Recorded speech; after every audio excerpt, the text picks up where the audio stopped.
Now, let's dive into today's story. Chapter 1, Battle Lines. The dust kicked up around Vance Lombard's boots as he crossed the forward operating base in eastern Afghanistan. Morning sun beat down on his broad shoulders as he made his way to the communications tent, the rhythmic cadence of his footsteps matching his heartbeat. 20 years in special operations had hardened him like tempered steel, combat-tested, mission-focused, unbreakable. At 43, he'd seen 3 previous tours and earned a reputation for tactical brilliance and unwavering resolve. "Mail day, Chief," called out Sergeant Wilson, sliding a USB drive across the desk. "Digital drops from home." Vance nodded curtly, tucking the drive into his pocket. He'd wait until after the briefing to check messages from Diana and the kids. 15 years of marriage had taught him to compartmentalize. Family in one box, combat in another. Never the two should mix. His team awaited his arrival in the cramped briefing room. 5 men, the best he'd ever worked with, ready for another high-risk extraction behind enemy lines. He pushed thoughts of home aside, focusing on the mission parameters, terrain maps, and intelligence reports. "We move at 0200, he concluded, after walking through every contingency. Questions? There were none. His men trusted him implicitly. Hours later, alone in his quarters, Vance inserted the USB drive. Diana's email loaded first. The subject line simply read, "Done." His eyes scanned the screen, each word landing like artillery fire on his consciousness. "Halfway through your 4th tour, and I'm done. Don't expect US when you return. We've started over. Kids chose boarding school over you. I've found someone who's actually present." The room felt suddenly airless. 15 years. 2 children. Countless sacrifices. What surprised him most was his own reaction. Not rage, not even shock, just a cold, assessing calm. The same preternatural focus that had kept him alive through ambushes and firefights now sharpened his mind to crystal clarity. He typed a single word in response, "Understood." Then, after a moment's consideration, he forwarded Diana's message to Howard Neville, his attorney back home. No additional comment necessary. Vance shut down the computer and prepared for the night's mission. Whatever storm awaited him stateside could wait. Right now, men depended on him to lead. As he checked his gear, memories flickered like dying embers. Meeting Diana during officer training. Her fiery independence that initially attracted him. The birth of Trent, followed by Naomi 2 years later. The growing silences during his leaves home. The arguments that seemed to multiply with each deployment. "Time to move, Chief," came the call from outside. Vance sealed away thoughts of betrayal, locked them down tight. For now, there was only the mission.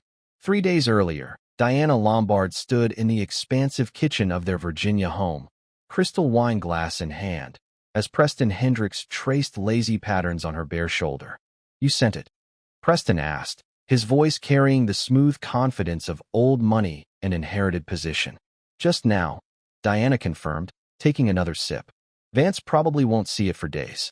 Military communications being what they are." Preston smiled, satisfaction evident in his aristocratic features. At 47, he possessed everything Vance Lombard didn't: wealth, connections, and most importantly, daily presence in Diana's life. "And the children?" he asked. "Already enrolled at Westridge Academy.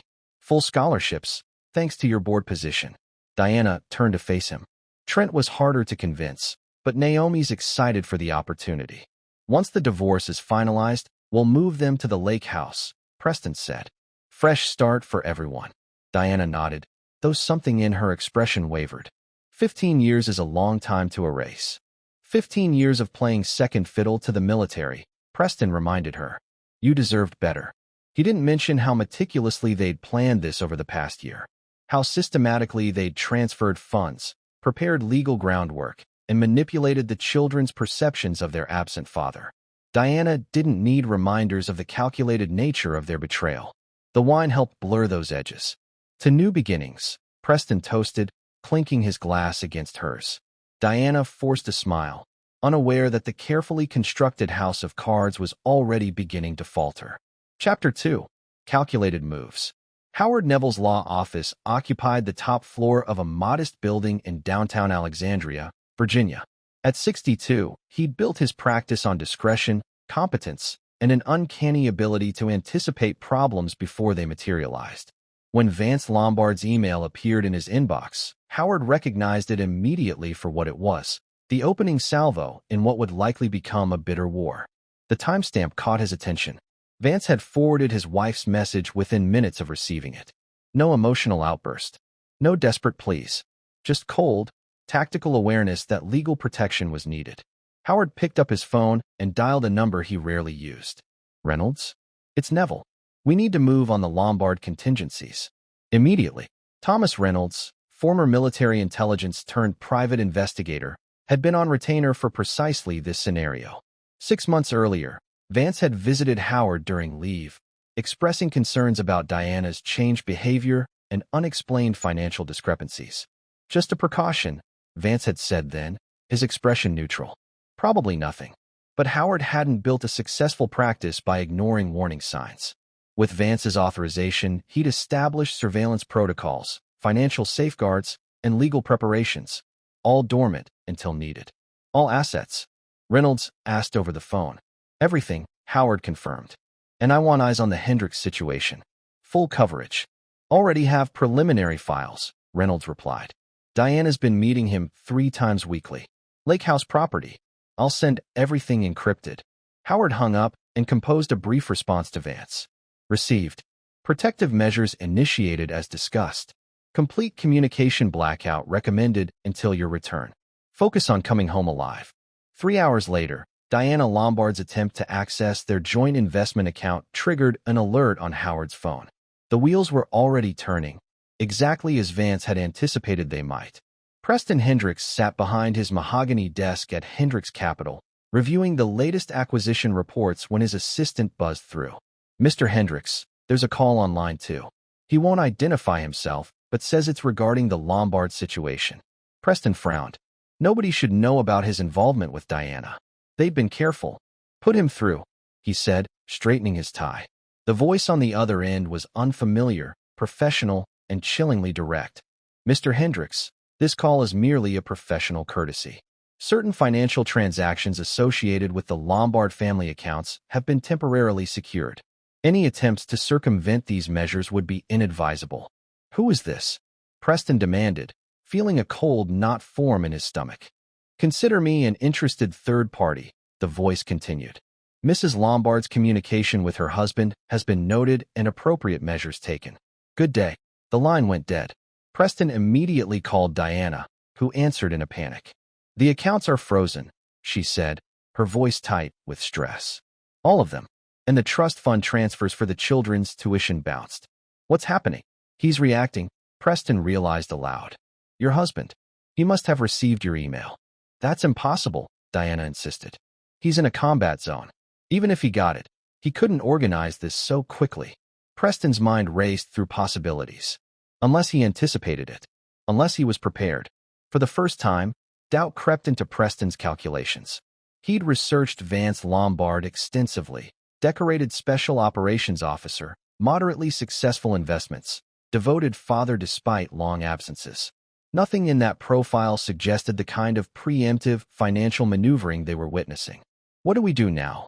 Diana asked, fear evident in her voice. We stay the course, Preston assured her, though with less confidence than before. My attorneys will handle it. This is just a temporary setback. After hanging up, Preston opened his laptop and began researching Vance Lombard more thoroughly. The military records were mostly classified, but certain patterns emerged: specialized training in psychological operations, advanced tactical planning, and a commendation for exceptional strategic foresight under extreme pressure. Preston closed the laptop slowly, an uncomfortable realization dawning. Perhaps he hadn't been playing chess against an absent, unsuspecting pawn. Perhaps he'd been moving against a grandmaster who'd seen the board from angles Preston hadn't considered. Chapter 3. Return Fire. The military transport touched down at Andrews Air Force Base at 0600, the gray dawn matching Vance's mood as he descended the aircraft ramp. He'd completed his tour 2 months early, pulling strings he'd accumulated over decades of service for an emergency family hardship return. His commanding officer hadn't questioned it. Vance Lombard had never asked for special treatment before. He wore his civilian clothes, plain black t-shirt, jeans, and a leather jacket that had seen better days. No uniform today. This wasn't military business. Howard Neville waited beside a black SUV on the tarmac, looking exactly as he had 6 months earlier. Gray suit, receding hairline, watchful eyes that missed nothing. "Welcome home," Howard said, extending his hand. "Sorry about the circumstances." Vance nodded once, tossing his duffel into the back seat before climbing in. "Brief me." As they drove, Howard outlined what had transpired. Diana had attempted to access and transfer nearly $2 million from their joint accounts. The children had indeed been enrolled at Westridge Academy, with tuition mysteriously covered despite being well beyond what the Lombards could afford. Preston Hendricks' name appeared on documentation as an educational benefactor. "And the countermeasures?" Vance asked. "All executed as instructed," Howard confirmed. "Primary accounts secured. Offshore transfers completed. Property titles temporarily frozen pending legal review." "The children?" Howard's expression softened slightly. "Currently at Westridge." Trent seems confused by the situation. "Naomi is adapting." "Both were told you approved the arrangement before deployment." Vance's jaw tightened, the only visible sign of emotion he'd displayed since landing. "Diana's tried calling you 32 times in the past 48 hours, Howard continued, increasingly agitated. "The last several messages involve threats about what she'll tell the children if you don't unfreeze the accounts." "Let her scream," Vance said quietly. "I want every call recorded and transcribed." The SUV pulled up to a modest hotel on the outskirts of Alexandria, not the Lombard family home. "You're sure about not going to the house?" Howard asked. "Positive," Vance replied. "She doesn't know I'm back. Let's keep it that way for now." Howard handed over a new phone and a thick manila folder. "Everything you requested. Phone secure, untraceable. Reynolds' preliminary findings are in the folder, along with the legal documentation." Vance took both without comment. "What's your next move?" Howard asked. For the first time since landing, a cold smile touched Vance's lips. "Assessment. Planning. Execution. Just like any other mission." "This isn't combat, Vance. Isn't it?" Vance looked his attorney directly in the eyes. "My family, my finances, my reputation, all under attack from hostile forces. Seems like combat to me. The only difference is the rules of engagement." Howard had represented enough military personnel to recognize the shift in Vance's demeanor. This wasn't a devastated husband lashing out emotionally. This was a tactical operator identifying targets and calculating approaches. "Just remember, we want to win in court," Howard cautioned. "Court is part of it," Vance acknowledged. But only part. After the attorney left, Vance unpacked Reynolds' file and began methodically reviewing its contents. Surveillance photos showed Diana and Preston together at restaurants, at his lake house property, entering hotels. Financial records detailed calculated withdrawals that had started small but grown increasingly substantial. Most damning were transcripts of conversations with the children, slowly poisoning them against their father while he served overseas. "Trent, your father chose the military over us again," Diana had said during one recorded conversation. "That's why we need someone like Preston in our lives." When Vance finished reviewing the material, he opened his laptop and accessed a secure email account. He sent a single message to a contact identified only as Bellamy, containing just 3 words. "Activate Prometheus protocol."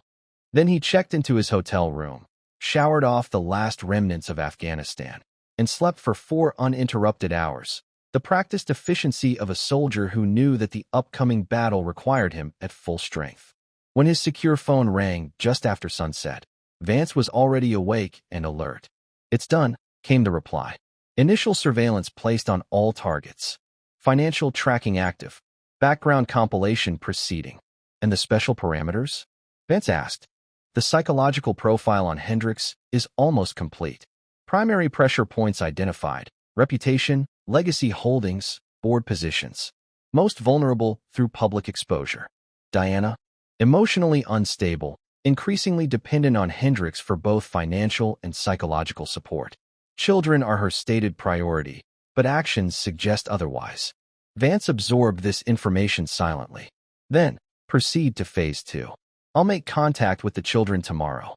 As he ended the call, his regular phone buzzed with incoming text notifications. Diana again, now alternating between threats and sudden pleas for reconciliation.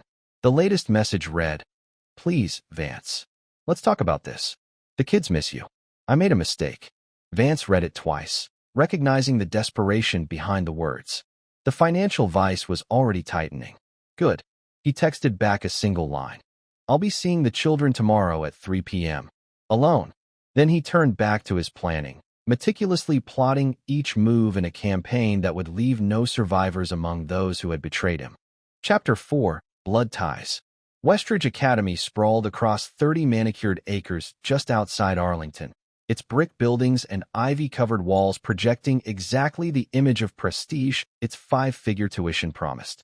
Vance arrived at precisely 2:45 p.m., parking his rental car in the visitor's lot. He'd chosen his wardrobe carefully: charcoal suit, crisp white shirt, regimental tie. The uniform of success and authority in civilian life. The school administration had been surprisingly accommodating when he'd called that morning, especially after Howard Neville clarified certain legal and financial realities. Headmaster Phillips met him in the main office, his practiced smile faltering slightly as he took in Vance's imposing presence. "Mr. Lombard, welcome to Westridge. We weren't aware you'd returned from overseas." "Evidently not," Vance replied, voice neutral. "I'd like to see my children privately." "Of course," Phillips nodded, gesturing toward a wood-paneled conference room. "They've been notified and should arrive momentarily. If I might mention, they seem to be under the impression that you approve their enrollment here." "A misunderstanding that will be corrected today," Vance said. Phillips cleared his throat uncomfortably. "Regarding the tuition situation, my attorney will be in touch tomorrow," Vance cut him off. "For now, I'd appreciate privacy with my family." The headmaster retreated just as Trent appeared in the doorway, 16 and already nearly as tall as Vance, though lankier. His expression cycled rapidly from shock to confusion to guarded hostility. "Dad, what are you doing here? Mom said you weren't coming back for months." Before Vance could answer, 14-year-old Naomi appeared behind her brother. Unlike Trent's defensive posture, Naomi launched herself forward, wrapping her arms around Vance's waist. "Daddy, you're home early." Vance embraced his daughter, noting how much she'd grown since his deployment. When he looked up, he caught Trent's expression softening momentarily before the teenager reassembled his defensive wall. "Let's sit down," Vance said, gently disengaging from Naomi's hug, but keeping a hand on her shoulder. "Is Mom coming?" Trent asked, reluctantly taking a seat. "No. This conversation is between us." Trent's eyes narrowed. "If this is about the divorce." "There is no divorce yet," Vance interrupted calmly. "And I didn't approve your enrollment here." Naomi's expression crumpled. "But Mom said." "Your mother said many things that weren't true," Vance continued, his tone softening when addressing his daughter. "I need both of you to listen carefully, because after today, you'll have an important decision to make." He withdrew 2 folders from his briefcase, sliding one toward each child. These contain the truth: phone records, bank statements, surveillance photos. "I'm not going to tell you what to think. You're old enough to see evidence and draw your own conclusions." Trent stared at the folder without opening it. "You're spying on Mom?" "I protected my family while serving my country," Vance corrected. "When I suspected threats to that family, I took precautions." Naomi had already opened her folder, her young face crumpling as she looked at photos of her mother with Preston. "Who's this man with Mom?" she asked. "Preston Hendricks," Vance answered. "The man your mother left me for while I was deployed. The man who arranged your scholarships here." Trent finally opened his folder, his expression hardening as he flipped through the contents. He paused on a particular document, a transcript of Diana coaching the children on what to say if Vance questioned them about Westridge. "She said you knew," Trent said quietly. "She said you agreed it was better for us." "I never knew," Vance replied. "I never agreed." "So what happens now?" Naomi asked, tears streaming down her cheeks. "Are you taking us home?" Vance leaned forward, his expression earnest. "That depends on you. Both of you are old enough that the courts will consider your preference. If you choose to stay with your mother, I won't fight it. If you choose to come with me, I'll welcome you. But I won't pretend there's a third option where we all reconcile. That door is closed." "Because of him?" Trent asked, pointing to a photo of Preston. "Because of choices," Vance corrected. "Your mother made hers. Now you make yours." Trent's jaw worked, emotion finally breaking through his teenage facade. "You were never home." Ever. 4 tours, plus all the training in between. We barely saw you. I served my country, Vance acknowledged. It required sacrifice from all of us. But I never lied to you. Never betrayed you. Never used you as pawns. The painful truth of those words hung in the air between them. You have 1 week to decide, Vance continued. I've arranged for you both to remain here at Westridge during that time, neutral territory. Your mother can visit. I can visit. But you stay here until you choose. And if we choose differently? Naomi asked, looking worriedly at her brother. For the first time, Vance's composure slipped slightly. Then that would be the hardest outcome of all. But I would respect it. He stood, placing a business card in front of each child. This has my direct number. Call anytime, day or night. I'm staying nearby. As he turned to leave, Trent's voice stopped him. Dad, did you love her? Mom, I mean. Vance paused, considering his answer carefully. For 15 years, I did. With everything I had. After he left, brother and sister sat in silence. The evidence of their mother's betrayal spread before them. Preston Hendricks paced his lakeside study, phone pressed to his ear, as his financial advisor delivered increasingly concerning news. What do you mean, unusual activity? Preston demanded. Be specific. Several of your long-held positions are being systematically targeted, the advisor explained. Someone's acquired substantial short positions against your core holdings. And there are rumors circulating among board members at Westridge about your relationship with a parent. That's impossible, Preston snapped. Those records are sealed. Nevertheless, questions are being raised. The chairman called me directly, asking if you'd used your position to arrange improper financial aid. Preston ended the call and immediately dialed Diana, who answered on the first ring. Vance saw the kids today, she said without preamble, her voice trembling. The school called to inform me. He was there for almost an hour. Did they say what happened? No, just that he met with them privately. They're not answering my calls. Preston, what if he told them everything? Calm down, Preston ordered, though his own composure was rapidly deteriorating. He's trying to intimidate us. It's a standard tactic. Standard tactic? Diana's voice rose. He's a military operator, not a divorce attorney. And he's back 2 months early. How did he even manage that? Preston didn't answer immediately, his mind racing through implications. Has he contacted you directly? No, Diana admitted. Not since that one text about meeting the children. Then we proceed as planned, Preston decided. Have your attorney file the divorce papers tomorrow. I'll have my team investigate these financial anomalies. After hanging up, Preston walked to his window overlooking the lake, unease settling over him like an approaching storm. For the first time in his carefully controlled life, he felt like he was no longer the one manipulating events, but being manipulated by them. His phone buzzed with an email notification from an unknown sender. The subject line froze him in place. Prometheus watches, initial warning. The message contained only an attachment, a detailed dossier on Preston's financial holdings, board positions, and most damaging of all, previous settlements with 2 former employees who had quietly disappeared from his company after filing harassment complaints. Information no one should have had access to. Information that would destroy him if made public. There was no message, no demands. Just the implication that someone held the detonator to explosives carefully placed throughout his life.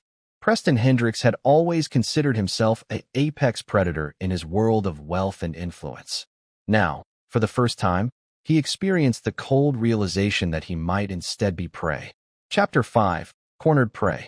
Diana Lombard's perfectly manicured hand trembled as she signed the divorce petition. Her attorney, Maxwell Bennett, watched with professional detachment, having seen hundreds of marriages dissolve across his 27-year career. Once filed, we'll request an emergency hearing for temporary support, Bennett explained. Given the financial restrictions Mr. Lombard has implemented, the court should be sympathetic. Diana nodded mechanically. The past week had spiraled beyond her worst expectations. Not only had Vance frozen their accounts, but the children remained sequestered at Westridge, responding to her texts with terse, noncommittal answers. Preston had grown increasingly distant, preoccupied with mysterious, financial matters he refused to elaborate on. What about the children's custody? She asked. Bennett shifted uncomfortably. Given their ages, the court will consider their preferences heavily. Have they indicated their intentions? They're confused, Diana insisted. Vance has poisoned them against me. With what, specifically? Bennett pressed. Diana's gaze dropped to her lap. Information. Photos. Things taken out of context. Mrs. Lombard, Bennett said carefully, I need to know exactly what evidence your husband might present in court. No surprises. Before Diana could respond, her phone chimed with a text message. From Trent. We need to talk. In person. Tomorrow after classes. Naomi too. Diana showed the message to Bennett, a flicker of hope crossing her features. That's promising, the attorney acknowledged. Children often reconsider initial reactions. Diana nodded, clinging to this small validation. I'll make them understand. Once they hear my side. Just remember, Bennett cautioned, teenagers value authenticity. If you haven't been entirely forthcoming with me about potential vulnerabilities in your case, now would be the time. Diana stiffened. I've told you everything relevant. Bennett studied her for a moment, then nodded once. Then I'll file these papers today. Expect an initial hearing date within 2 weeks. After leaving the attorney's office, Diana drove directly to Preston's corporate headquarters, bypassing his assistant with the familiar confidence of someone accustomed to special access. She found him huddled with 3 men in expensive suits, their conversation ceasing abruptly at her entrance. Diana, Preston said, his tone notably cooler than usual. We're in the middle of something. It's important, she insisted. The children want to meet tomorrow. Preston glanced uncomfortably at his colleagues. Gentlemen, could you give us the room? After they filed out, Preston's professional demeanor crumbled slightly. My shares dropped 12% today. The board is calling an emergency meeting about ethical concerns. 3 major clients have suspended their accounts pending internal review. What does that have to do with us? Everything. Preston snapped. Someone is systematically dismantling my professional life, and it started the exact day your husband returned. Diana paled. That's impossible. Vance doesn't have that kind of influence or knowledge. Apparently, Preston said bitterly, we've both underestimated him. He unlocked his desk drawer and withdrew a folder similar to those Vance had given the children. This arrived yesterday. No sender information. Diana opened it to find comprehensive documentation of her affair with Preston, including dates that predated Vance's deployment. Financial records showing gradual depletion of family accounts. Most damning were transcripts of phone conversations where she and Preston explicitly discussed using the children as leverage against Vance. He can't legally obtain these, she whispered. It's invasion of privacy. Tell that to my board, Preston retorted. They received selected portions yesterday afternoon. Diana sank into a chair, the full implications washing over her. What do we do? Preston's expression hardened. We need leverage. Something to make him back off. Like what? Vance doesn't care about money or reputation. The only thing he truly values is, she stopped, realizing. The children, Preston finished for her. If they choose you, he loses his primary motivation. Diana nodded slowly. The meeting tomorrow. That's my chance to convince them. Make it happen, Preston agreed. Whatever it takes. Meanwhile, I'll see what my investigators have found on your husband. Everyone has secrets, even decorated soldiers. In a nondescript hotel room, Vance Lombard studied the array of information displayed on 3 laptop screens. Boyd Bellamy, former psychological operations specialist and current private contractor, pointed to financial charts on the center screen. Hendricks Capital stock down 12% today, Bellamy reported. Anonymous tips to board members regarding ethical violations have triggered internal investigations. 3 major clients have suspended their accounts. The psychological pressure? Vance asked. Building nicely, Bellamy confirmed. Hendricks has increased his anxiety medication dosage and canceled 2 major appearances. His assistant reports unusually erratic behavior. Vance nodded approvingly. And Diana's movements. Met with her attorney this morning. Divorce filing processed at 2:15 p.m., currently with Hendricks at his office. Children remain at Westridge, though Trent has requested a meeting with Diana tomorrow. Has she attempted to access any additional financial resources? 3 separate banks declined emergency loans due to the pending litigation flags we placed. Her credit cards are approaching their limits. Vance studied the surveillance photos of Diana leaving her attorney's office, noting the strain evident in her posture and expression. Part of him, a distant, fading part, felt a twinge of regret for what had once been. 15 years. 2 children. Countless shared dreams. You're sure about taking this all the way? Bellamy asked, breaking into his thoughts. There are compromise positions available. Financial settlements that would. No compromises, Vance interrupted, his voice hardening. They betrayed me while I was serving my country. Used my children as weapons. Planned it all methodically, assuming I was too distant to notice, too devoted to fight back. The collateral damage will be substantial. War always has casualties, Vance replied. They declared this one, not me. Bellamy studied his former commanding officer. They'd served together through hell across 3 continents, but he'd never seen this cold, implacable focus directed toward personal matters. The children's meeting with Diana tomorrow, Bellamy noted. Want us to monitor? No, Vance decided. That's their private conversation. I've given them the facts. The choice is theirs. And if they choose her? For the first time, genuine emotion flickered across Vance's features, a flash of pain quickly suppressed. Then I lose the most important battle, he acknowledged. But the war continues. He turned back to the screens, focusing on Preston Hendrick's financial empire. The vulnerable points already identified and targeted, the pressure points still to be exploited. Tomorrow, we move to Phase 3, Vance said, regardless of the children's decision. Bellamy nodded, recognizing the tone of a commander who'd moved beyond consideration to commitment. Whatever happened next, Preston Hendricks and Diana Lombard were about to discover exactly what it meant to become the focus of a man trained to dismantle enemy operations with clinical precision. What about the anonymous emails? Bellamy asked. Hendricks is already searching for the source. Let him search, Vance replied. Fear of the unseen enemy is more destructive than the enemy itself. He'll dismantle his own operation looking for ghosts. As night fell, Vance's phone buzzed with a text from an unknown number. Prometheus operational. All systems green. The final pieces were falling into place. Chapter 6. Lines drawn. The private meeting room at Westridge Academy felt unnaturally quiet as Diana faced her children across a polished oak table. Trent sat ramrod straight, his expression unreadable, while Naomi fidgeted beside him, eyes red-rimmed from recent tears. Thank you for agreeing to see me, Diana began, struggling to keep her voice steady. I know things have been confusing lately. Not confusing, Trent corrected coldly. Just clear for the first time. Diana flinched at his tone, but pressed on. Whatever your father showed you, there's context you're missing. Our marriage had been struggling for years. The constant deployments, the absences. We've seen the timeline, Mom, Trent interrupted. Your relationship with Preston started before Dad's deployment. You planned this while he was still home. Diana hadn't expected this level of specific knowledge. It's complicated, sweetheart. Adult relationships, sometimes. Stop lying. Naomi burst out, tears streaming down her face. The transcripts show everything. You told us Dad approved the school, but he never did. You said he didn't want to talk to us during deployment, but the call logs show you blocked his numbers. Diana paled. That's not true. We have the phone records, Trent said quietly. Every call he made that never reached us. Every message intercepted. Those could be fabricated, Diana insisted. Your father is manipulating you. Like you manipulated us about the boarding school. Trent challenged. Like you manipulated our trust fund money to pay for your affair. Diana's carefully prepared explanations crumbled under the weight of evidence she hadn't anticipated. I made mistakes, she admitted.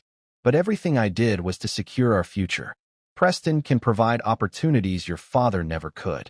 Dad risked his life serving our country, Naomi said, while you were stealing from us.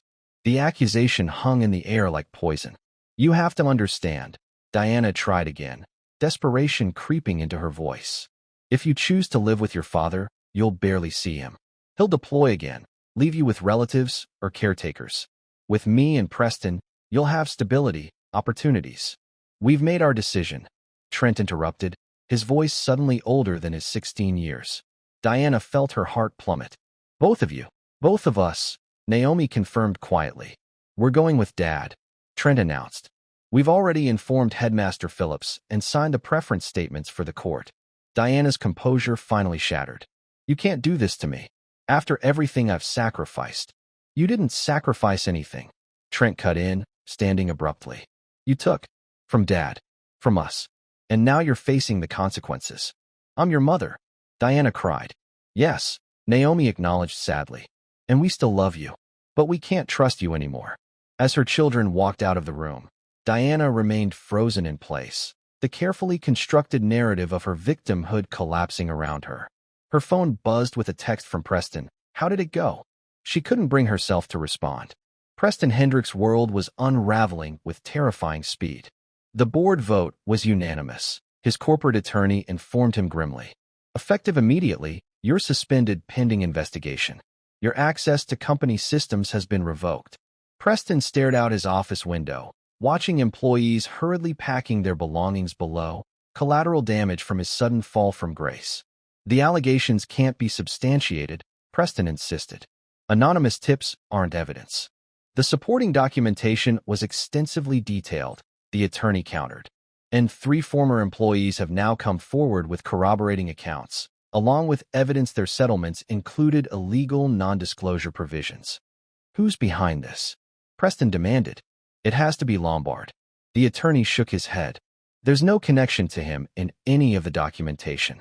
The information appears to come from internal sources, accounting discrepancies, HR violations, board meeting minutes where you overrode compliance concerns.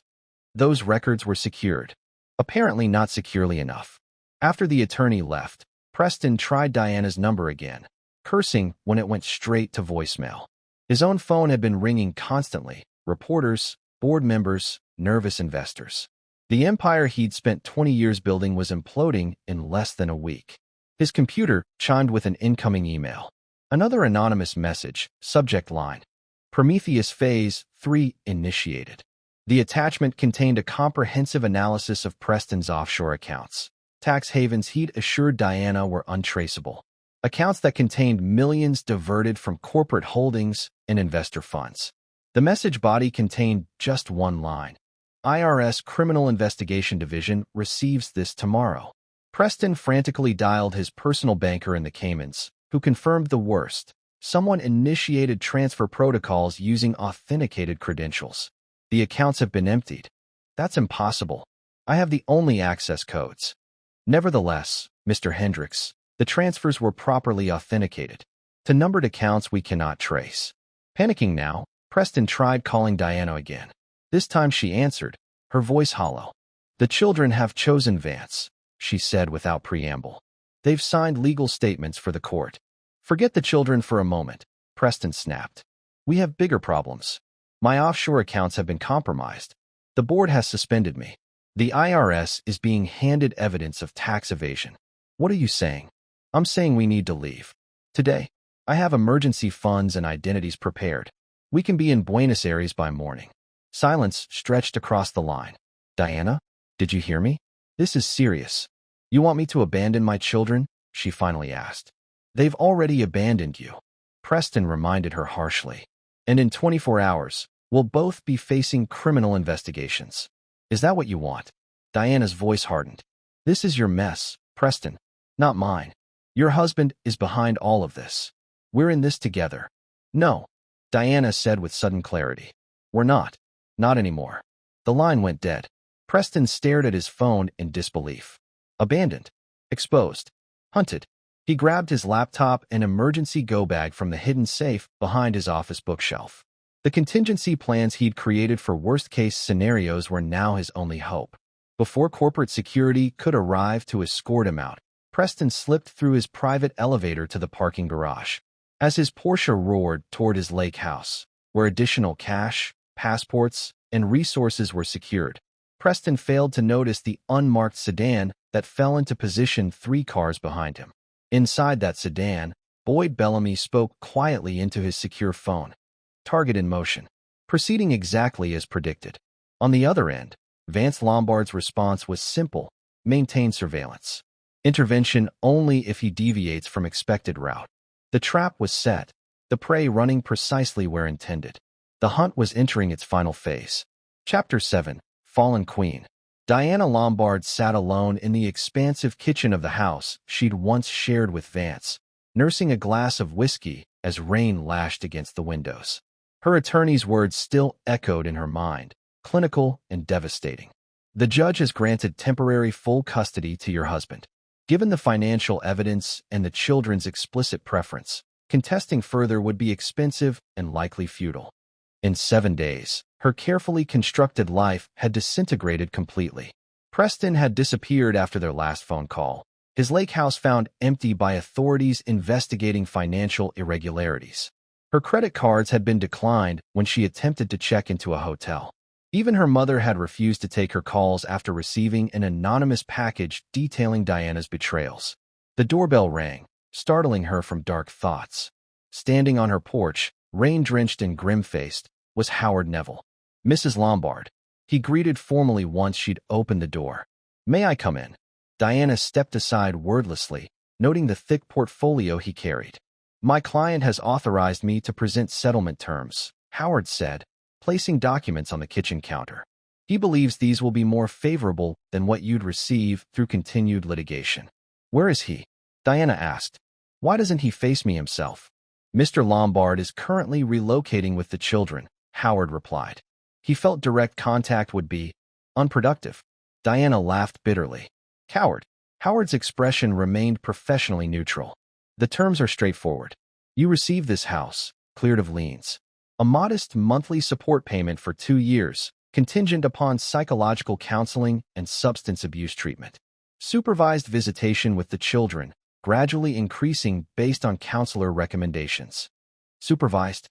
Diana's voice rose incredulously. "I'm their mother. A mother who conspired to alienate them from their father," Howard countered coldly. "A mother who misappropriated their trust funds. The court already agreed with our assessment." Diana sank into a chair, suddenly exhausted. "And if I fight this?" "Then we proceed to trial with the full evidence package," Howard said, "including materials not yet presented to the court regarding your involvement in Mr. Hendrick's financial improprieties." Diana's head snapped up. "I had nothing to do with Preston's business affairs." Howard withdrew a particular document from his portfolio. "Your signature on these offshore transfer authorizations suggests otherwise." Diana stared at the paper, recognizing her signature but not the document itself. "This is fabricated. I never signed this." "Perhaps," Howard acknowledged with unsettling equanimity. "But banking authorities and prosecutors tend to believe notarized documents over verbal denials." The implied threat hung heavy in the rain-cooled air. "He planned all of this," Diana whispered, horrified comprehension dawning. "From the beginning." "Mr. Lombard protected his family," Howard corrected. "The consequences you're experiencing result from your own actions." Preston said Vance was behind his financial collapse. Howard's expression revealed nothing. "Mr. Hendricks appears to have made many enemies through his business practices. His legal problems stem from his own documented misconduct." Diana studied the attorney's impassive face, searching for confirmation of her suspicions. "Tell me the truth. How long has Vance been watching us? Planning this systematic destruction?" "My client foresaw potential threats to his family and took precautionary measures," Howard replied carefully. "The scale of intervention escalated proportionally to the threat discovered." Diana laughed hollowly. "I never really knew him, did I? All those years."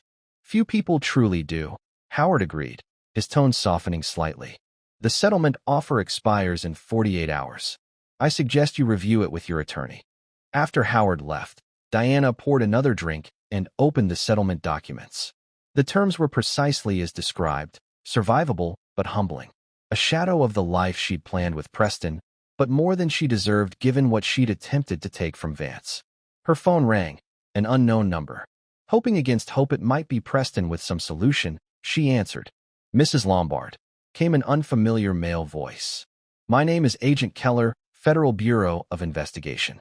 We'd like to speak with you regarding your financial relationship with Preston Hendricks." Diana closed her eyes, the last pillars of her former life crumbling around her. "When?" she asked, her voice barely audible. "Our agents are currently parked outside your residence," came the reply.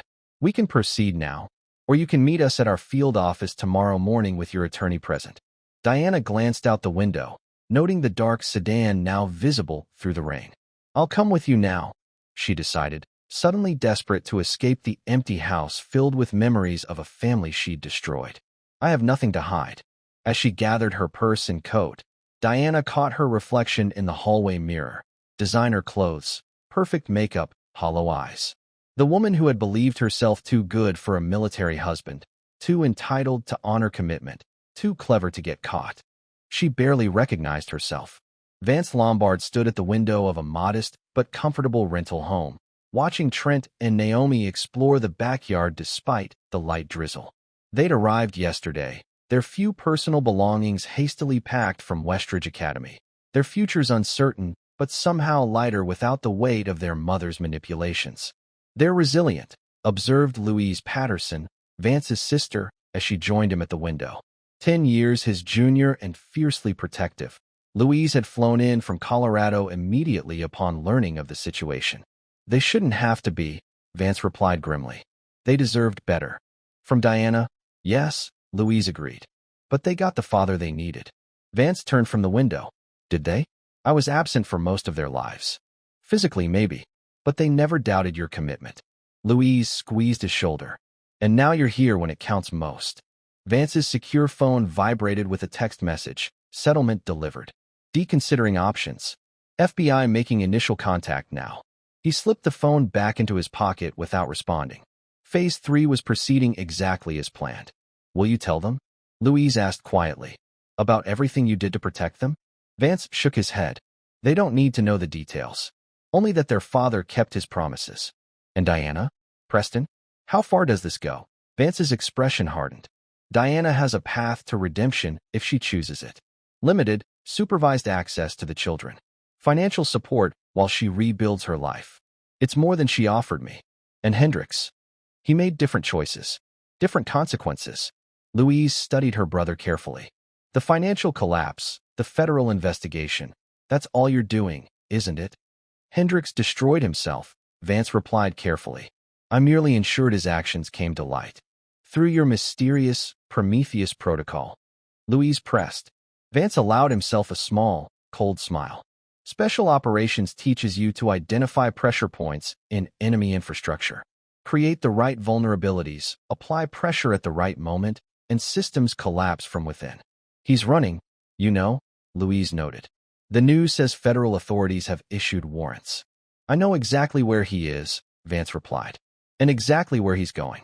Louise shivered slightly, suddenly reminded that beneath her brother's controlled exterior lay the calculated precision that had made him legendary in military circles. "You've changed, Vance," she observed. "There's something harder in you now." "Not changed," he corrected. "Revealed. We show our true nature not in comfort, but in crisis." Before Louise could respond, Naomi burst through the back door, rain-speckled and smiling for the first time since Vance's return. "Dad, Trent found a treehouse in the big oak. Come see." Vance's severe expression immediately softened. "Lead the way, sweetheart." As he followed his daughter into the yard, Vance allowed himself to momentarily set aside thoughts of Diana's downfall and Preston's impending destruction. There would be time enough for that once the children were settled. For now, they needed a father, not an avenger. But Prometheus continued working silently in the background, the trap already set for the final act of justice. Chapter 8, Checkmate. Preston Hendricks gunned the engine of his sleek black Porsche along the winding mountain road, glancing nervously at his rearview mirror for any sign of pursuit. 3 days on the run had left him haggard and paranoid. His normally immaculate appearance had deteriorated to stubbled cheeks and rumpled clothes, his privileged polish eroded by desperation. The lake house had yielded his emergency resources, $50,000 in cash, 3 alternate identification packages, and a loaded Glock he'd purchased years ago but never needed to use. His final destination was a remote cabin in the Adirondacks, owned through a shell corporation that even Diana didn't know about. From there, he could arrange transport to Canada, then overseas. His phone, a burner purchased at a truck stop, buzzed with a news alert. He glanced down at the headline. Diana Lombard cooperating with federal investigators in Hendricks' financial probe. "Bitch," he muttered, tossing the phone onto the passenger seat. She'd turned on him, just like everyone else. After everything he'd promised her, everything they'd planned together. The mountain road narrowed as it climbed higher, pine trees crowding closer to the asphalt. Preston checked his GPS, 30 miles to the hidden access road that would lead to his cabin. Then safety, at least temporarily. He rounded a sharp curve and immediately slammed on his brakes. A black SUV sat horizontally across the road, blocking both lanes. Preston's Porsche skidded to a stop mere feet from collision. Before he could reverse, another vehicle appeared behind him, an identical SUV, effectively boxing him in. Preston reached for the Glock in his glove compartment, his hand trembling. The driver's door of the forward SUV opened. A man stepped out, tall, broad-shouldered, military-bearing. Even without having seen photographs, Preston instantly knew who it was. Vance Lombard. Preston's blood ran cold. How had Lombard found him? How had he known this escape route that no one else knew about? Another man emerged from the rear vehicle, younger, with the same alertness but a leaner build. Both men approached Preston's car with measured steps, neither appearing armed but both radiating lethal capability. Preston raised the Glock, pointing it through the windshield at Vance, who continued his steady approach, seemingly unconcerned by the weapon. Heart pounding, Preston rolled down his window. "Stay back," he shouted. "I'll shoot." Vance stopped 10 feet from the car, his expression impassive. "No, you won't," he replied calmly. "If you were capable of that kind of direct violence, you wouldn't have manipulated my wife to do your dirty work." "What do you want?" Preston demanded, the gun still pointed but now visibly shaking in his grip. "A conversation," Vance replied. "One you won't enjoy. I have nothing to say to you." "Then you can listen." Vance took another step forward. "Lower the gun, Hendricks. You're not going to shoot a decorated military officer on American soil. Your legal troubles are bad enough already." Something in Vance's absolute certainty made Preston's resolve waver. Slowly, he lowered the weapon to his lap, though he kept his finger near the trigger. "How did you find me?" he asked. Vance smiled thinly. "You think you covered your tracks. Hidden assets. Shell corporations. Escape plans. But I've been tracking men who actually know how to disappear, trained operatives with government resources, for 20 years. You're an amateur. You've ruined me," Preston said bitterly. "My company, my reputation, everything." "No," Vance corrected. "You ruined yourself. I simply ensured you couldn't escape the consequences." The second man, Bellamy, approached the passenger side of Preston's car. "Your offshore accounts have been emptied," Vance continued. "Not by me. That would be illegal. But I made sure the right people knew where to look. The evidence has been delivered to the FBI, SEC, and IRS. 3 former employees have come forward about sexual harassment settlements. 2 board members have provided evidence of financial misconduct." Preston's face drained of color. "This is about Diana. I get it. You want revenge because I took your wife." Vance's expression hardened. "This isn't about Diana. She made her choices. This is about using my children as pawns while I was serving my country. About manipulating them against their father. About believing that your money and privilege put you beyond accountability." "What do you want from me?" Preston asked, desperation creeping into his voice. "Money? I still have resources you don't know about. We can make a deal." "I don't want anything from you," Vance replied coldly. "I want justice for my family, and you're going to face it." He nodded to Bellamy, who pressed a button on his phone. Seconds later, the distant sound of helicopter rotors became audible, growing steadily louder. "Federal agents have been tracking your phone since you purchased it," Vance explained. "They're very interested in speaking with you." "You set me up," Preston realized, panic rising. "This whole escape route. You led me here." "Like I said," Vance replied, "you're an amateur." The helicopter appeared overhead, FBI markings clearly visible as it searched for a landing zone on the mountain road. "You think this is over?" Preston snarled, desperation giving way to rage. "I still have leverage. Diana knows things about you. Things she told me. Military operations, classified actions. I have friends in the media who would love to expose a decorated officer's dirty secrets." For the first time, Vance's composure cracked slightly, not in fear, but in genuine amusement. "Diana doesn't know anything about my classified operations. She never did. That's what you haven't understood from the beginning, Hendricks. I compartmentalize. The man who served overseas? The man who planned your downfall? Those are facets my family never saw." The helicopter began its descent onto a wider section of road 50 yards ahead. Uniformed agents emerged from the tree-line, weapons ready but not raised. "One last thing," Vance said, stepping closer to Preston's window. "The Prometheus Protocol wasn't just about exposing your crimes. It was about giving you a choice, the same choice you forced on my family. Run and be hunted, or face the consequences of your actions. Preston's hand tightened on the gun in his lap. For a moment, something dangerous and cornered flashed in his eyes. Don't, Vance warned quietly. My children have lost enough already. The fight visibly drained from Preston as the federal agents approached. With trembling hands, he placed the gun on the dashboard and raised his hands. This isn't justice, he said bitterly. This is vengeance. The difference, Vance replied as agents reached the vehicle, is that justice follows the law. I made sure everything that happens to you is legal, documented, and by the book. He stepped back as agents opened Preston's car door. That's the thing about men like you, Hendricks. You break rules because you think they don't apply to you. I follow them because I know they're what separates us from chaos. Preston's expression contorted with hatred as agents handcuffed him. Your wife never loved you, he spat. She said you were cold, distant, empty inside. She called you a machine. Vance watched him passively as the agents led Preston toward the helicopter. She wasn't entirely wrong, he acknowledged to himself. But machines serve a purpose, and mine was protecting what matters. As the helicopter lifted off with Preston secured inside, Bellamy approached his former commander. It's done, he said simply. Vance nodded once. Prometheus complete. Shut it down. And Diana? She made her choice, Vance replied. The consequences are hers to bear. Together, they walked back to their vehicles, leaving behind the mountain road where Preston Hendricks' carefully constructed life had finally crumbled to nothing. Chapter 9, Scorched Earth. 3 months later, Vance Lombard sat in Howard Neville's office, reviewing the final divorce decree. The terms were exactly as they'd offered in the settlement. Diana received the house and modest support, while Vance retained full custody of the children with provisions for supervised visitation after Diana completed counseling. She's following the treatment program, Howard noted, observing Vance's expression as he reviewed the visitation schedule. The counselor reports genuine progress.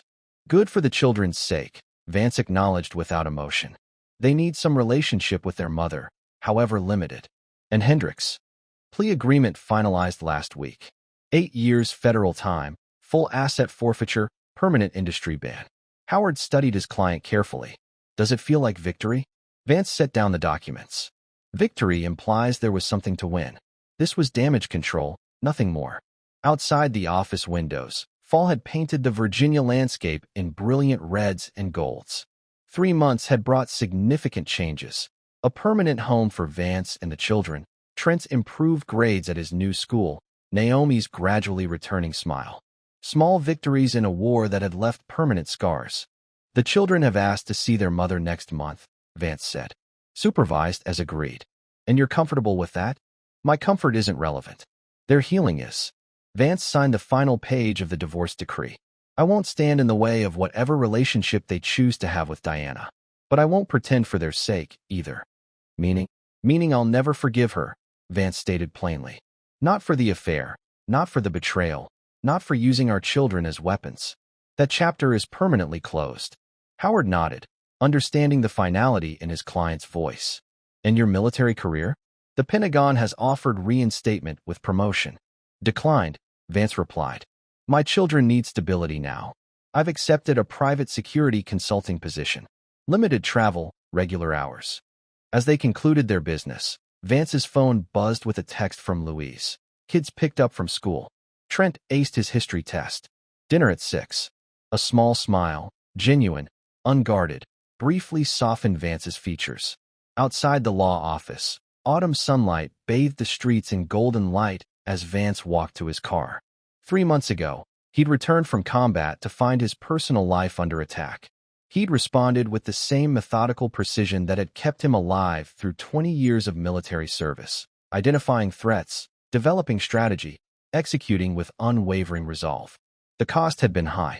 His marriage destroyed. His children traumatized. His trust in relationships permanently damaged. But he protected what mattered most, and that was enough. Diana Lombard sat alone on a park bench, watching families stroll along tree-lined paths as she waited for her weekly counseling appointment.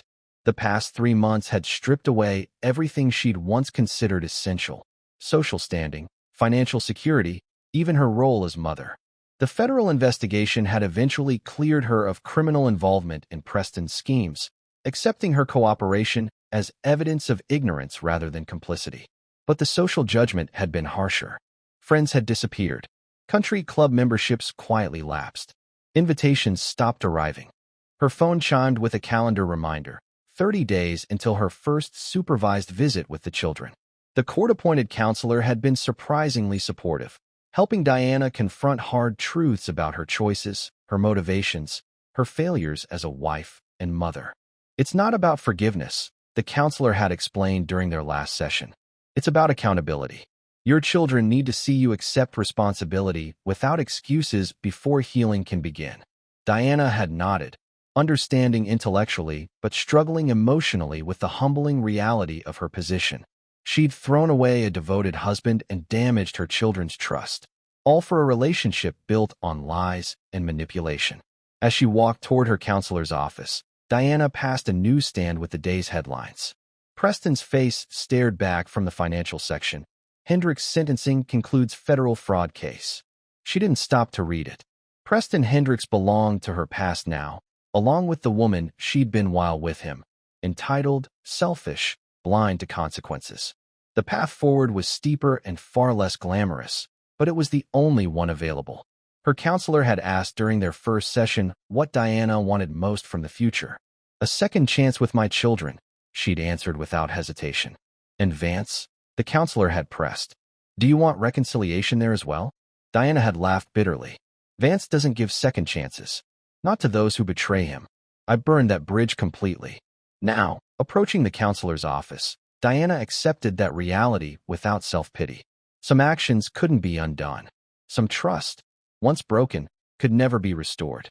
But perhaps, with time and genuine change, she could earn a place, however small, in her children's lives again. It would never be what it was, but it might eventually be something real. In the backyard of their new home, Vance watched Trent practicing lacrosse shots against a net while Naomi sketched beneath a maple tree. 3 months of stability had begun healing wounds that had seemed irreparable upon his return.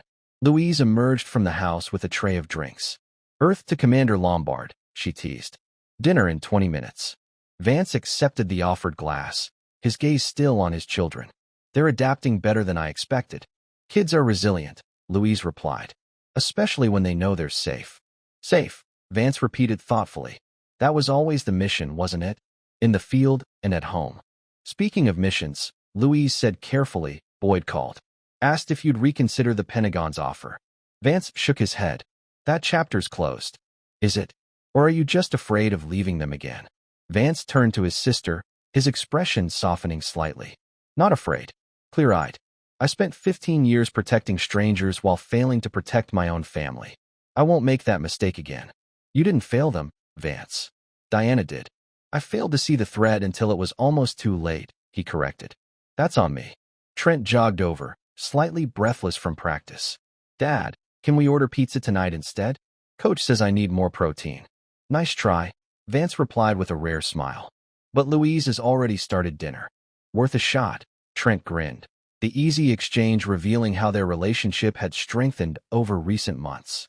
As the family gathered around the dinner table that evening, Vance observed the gradual healing taking place. Trent talked animatedly about school.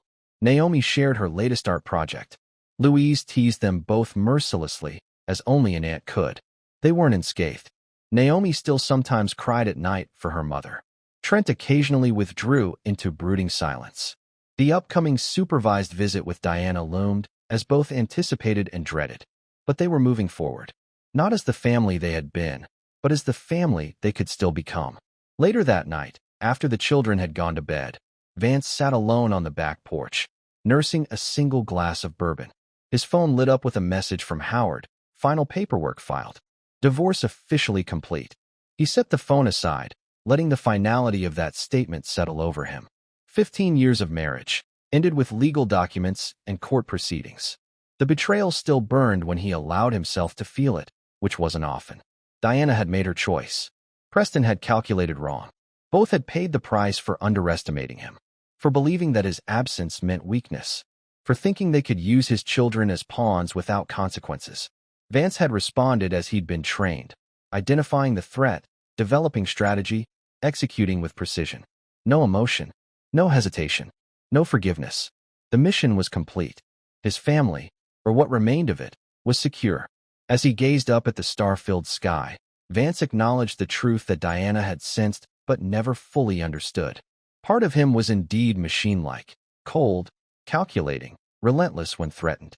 The same qualities that had kept him alive through combat served him now in civilian life. He wouldn't apologize for that nature, wouldn't pretend remorse for actions that had protected his children, wouldn't offer forgiveness to those who had betrayed sacred trusts. Some fires weren't meant to be extinguished.